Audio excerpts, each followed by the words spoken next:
तेरे पास कोई सबूत नहीं है। क्या सबूत है इसके पास? बोलना, क्या सबूत है तेरे पास? क्या है?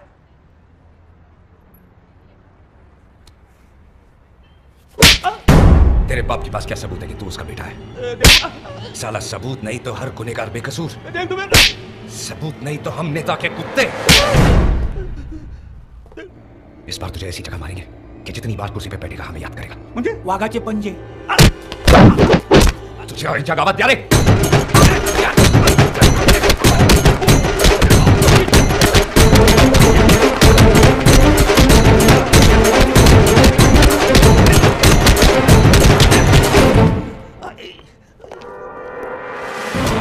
यही हाल था बाबा रामदेव और सारे लिब्रांडुओं का लगभग 8 महीने पहले का, जब बाबा रामदेव ने पहली बार कोरोनिल टेबलेट मार्केट में लॉन्च की थी। क्योंकि हर लिब्रांडु बाबा रामदेव से सबूत मांग रहा था कि सबूत कहाँ है कि यह जो दवा है वह कोरोना की बीमारी को ठीक कर देगी। लेकिन जब बाबा रामदेव का वह सीन अधूरा रह गया था, लेकिन ठीक 8 महीने बाद बाबा रामदेव ने वह सीन पूरा कर दिया है और सभी लिब्रांडुओं के पिछवाड़े पर लात मारते हुए सबूत के साथ अपनी कोरोनिल दवा को मार्केट में रीलॉन्च किया है। और जैसा कि कंपनी का नाम है पतंजलि, और यही कारण बन गया कि सारे लिब्रांडुओं की जैसे ही कोरोनिल को आयुष मंत्रालय ने अप्रूव किया, सभी लिब्रांडुओं की जल पड़ी और यही जलन उनके पतन का कारण भी बनेगी। और सभी एक स्वर में सबूत दो तो नहीं चिल्ला रहे हैं, लेकिन अब यही सोच रहे हैं कि आखिर में हम बोलें तो बोलें क्या और करें तो करें क्या। इस बार बाबा रामदेव ने कोरोनिल को पूरे तथ्यों के साथ रिसर्च पेपर के साथ लॉन्च किया और इसी वजह से आयुष मंत्रालय ने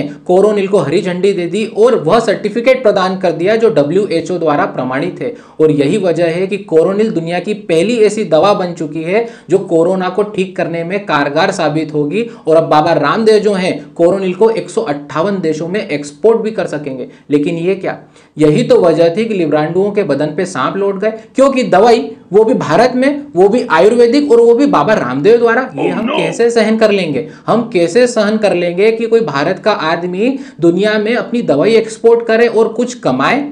और यही वजह है कि ऐसे कुतिए लोगों को अब कुतिया बनाएंगे।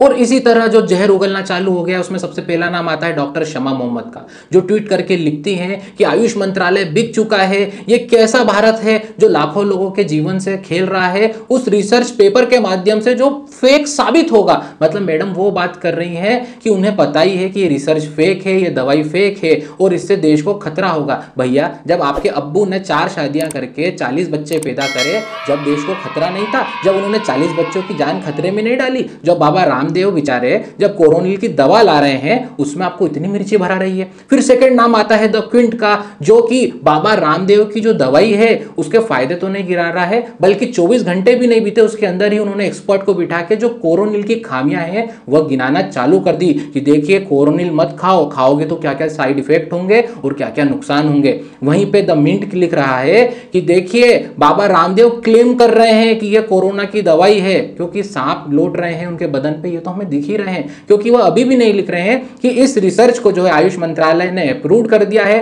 और WHO ने भी मान लिया है कि जो बाबा रामदेव की कोरोनिल दवा है वो कोरोना को ठीक करने में अच्छी साबित होगी।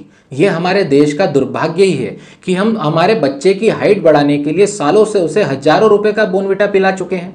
हम गोरा होने के लिए सालों से फेयर एंड लवली जैसी क्रीमों का इस्तेमाल करते आ रहे हैं और तरह तरह के कारणों से हजारों वस्तुएं जो हैं हम सालों से इस्तेमाल करते जा रहे हैं, जिसका कोई प्रमाण नहीं है, कोई सबूत नहीं है। लेकिन हमें हमारे ही देश के जो प्रोडक्ट होते हैं, स्वदेशी प्रोडक्ट होते हैं, उस पर भरोसा नहीं रहता और उस पर हम सबूत मांगते हैं। लेकिन आप लोगों की गलती नहीं है, क्योंकि ऐसे कुतिए लोगों को कुतिया बनाते हैं, जिस वजह से हम भोले भाले लोग जो हैं वह भाग जाते हैं। लेकिन आपसे निवेदन है, क्योंकि इन लोगों की जो दुकानदारी है वह इन्हीं सब चीजों पर डिपेंड है, इसलिए इन सब लिब्रांडुओं की बातों में ना आए और अपने देश के प्रोडक्ट्स पे भरोसा रखिए। क्योंकि इस कोरोना काल में भारत ने साबित कर दिया है कि वह किसी भी देश से कम नहीं है, बल्कि आगे ही है। क्योंकि इस कोरोना काल में सबसे बड़ा जो सप्लायर बना है वैक्सीन का, वह भारत बना है और कोरोनिल दवा लॉन्च करके भी भारत ने यह साबित कर दिया है कि वह सबसे आगे था और सबसे आगे है। और देश को आप सभी लोगों का साथ चाहिए, क्योंकि सभी लोगों का साथ मिलेगा तभी जो देश है वह आगे बढ़ेगा। उंगली उठाना है तो उन लोगों पे उठाइए जो देश के सम्मान को नीचा दिखाते हैं और जो देश पे उंगलियां उठाते हैं। बाकी तो आप समझदार हैं और अपने देश को, देश के प्रोडक्ट को सपोर्ट करते रहिए। बाकी अगर आपको मेरा ये वीडियो पसंद आया है तो प्लीज वीडियो को लाइक कीजिए, शेयर कीजिए और जिस किसी ने भी अभी तक चैनल को सब्सक्राइब नहीं किया है सब्सक्राइब कीजिए। जय हिंद, जय भारत।